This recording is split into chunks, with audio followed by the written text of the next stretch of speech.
আপনাদের আজকে এখানের মধ্যে সুস্থ সেবা প্রদান করা হবে। আপনারা আসার কারণেই আজকের অনুষ্ঠানটা সার্থক হয়েছে। তো শুধুমাত্র মঞ্চে অতিথি থাকতে হয় না, মানুষজনও থাকতে হয়। তো একইভাবে আপনারা এখানে যারা রোগী হিসাবে আজকে এসেছেন, আমি ঈশ্বরের কাছে কামনা করি আপনাদের প্রত্যেকের যার যে রোগ আছে সেটা ভগবান সারিয়ে দেবেন। আর নেক্সট টু ওয়ার্ড বলা হয় ডাক্তারদেরকে, যারা মানুষরূপী ভগবান, ওনারা আজকে আপনাদের সামনে উপস্থিত আছেন, ওনারাও আপনাদেরকে সুস্থ করে তুলবেন এখানে ওষুধ প্রদানের মাধ্যমে। দেখুন, আপনারা অনেকেই বলতে পারেন যে আমরা এখানে আসবো, আমরাও ক্যাম্প করেছিলাম এই এক সপ্তাহ আগে। তো মানুষজন কি বলে যে আমাদের এখানে বাইরে থেকে ডাক্তাররা এসেছে, তো সমালোচকরা কি বলে যে একদিন ডাক্তার এসে কি করবে, ওই তো আমাদের যেতে হবে ওনাদের কাছে। আসলে কি এটা কনসেপ্টটা চেঞ্জ করতে হবে। আদৌ আপনাদের যেতে হয় হাসপাতালে, কিন্তু হাসপাতালে রোগীদেরকে রেখে এই ডাক্তাররা তাদের যে এত ব্যস্ত সময় তাকে উপেক্ষা করে প্রত্যন্ত এলাকায় আপনাদের সেবা দেওয়ার জন্য উনারা শহর থেকে এসেছেন। কনসেপ্টটা এরকম নয় যে উনারা তো বছরে একবার আসেন, একদিনের জন্য হলেও, 1 মিনিটের জন্য তো হলে এখানে ডাক্তাররা এসেছেন না। আদৌ কি এর আগে কখনো হয়েছিল এরকম? হয়নি। এই ক্লাব সমস্ত কাজ পেলে শুধুমাত্র ডাক্তাররা নয়, ওনাদের সঙ্গে যারা এখানে নার্সরা আছেন, যারা এই মেডিসিন গুলো দেবেন, সবাই এসেছেন আপনাদের সাথে। তো কেন? একটাই সম্পর্ক, মানবতার সম্পর্ক। মানবতার লক্ষ্যে ওনারা এখানে উপস্থিত হয়েছেন। আদৌ কি কারোর সঙ্গে কারো রক্তের সম্পর্ক আছে এখানে? মোটেও না। কিন্তু ক্লাবের আহ্বানে, ক্লাবের অনুরোধে, মানবতার স্বার্থে, সমাজের স্বার্থে, প্রজন্মের স্বার্থে ডাক্তাররা এখানে এসেছেন আপনাদেরকে সেবা প্রদানের জন্য।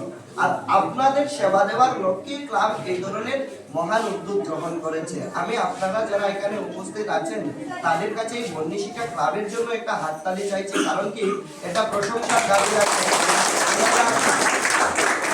ওনারা বারবার এরকম অনেক কাজ করে যান যা সমাজকে অনুপ্রাণিত করে।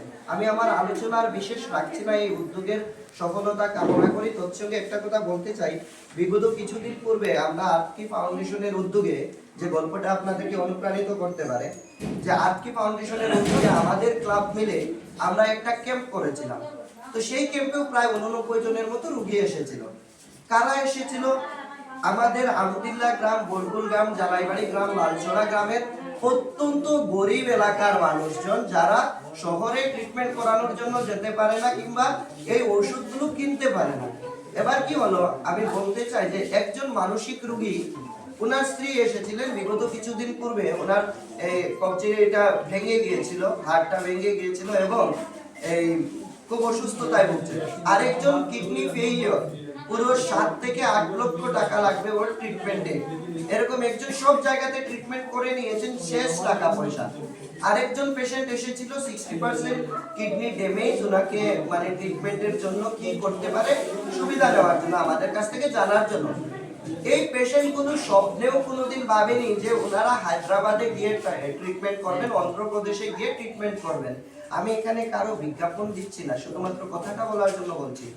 অত্যন্ত প্রত্যন্ত এলাকার গরিবী সীমার নিচে বসবাসকারী এই পরিবারগুলো যখন এখানে ট্রিটমেন্ট নিল, সেই যে সংস্থা আমাদের এখানে এসেছিল, ওরা বলল আপনাদের শুধু অন্ধ্রপ্রদেশে যেতে হবে, আমাদের একটা চ্যারিটেবল হসপিটাল আছে, আমরা সেখানে আয়ুষ্মানের মাধ্যমে আপনাদের সম্পূর্ণ ট্রিটমেন্টটা ফ্রি করে দেব।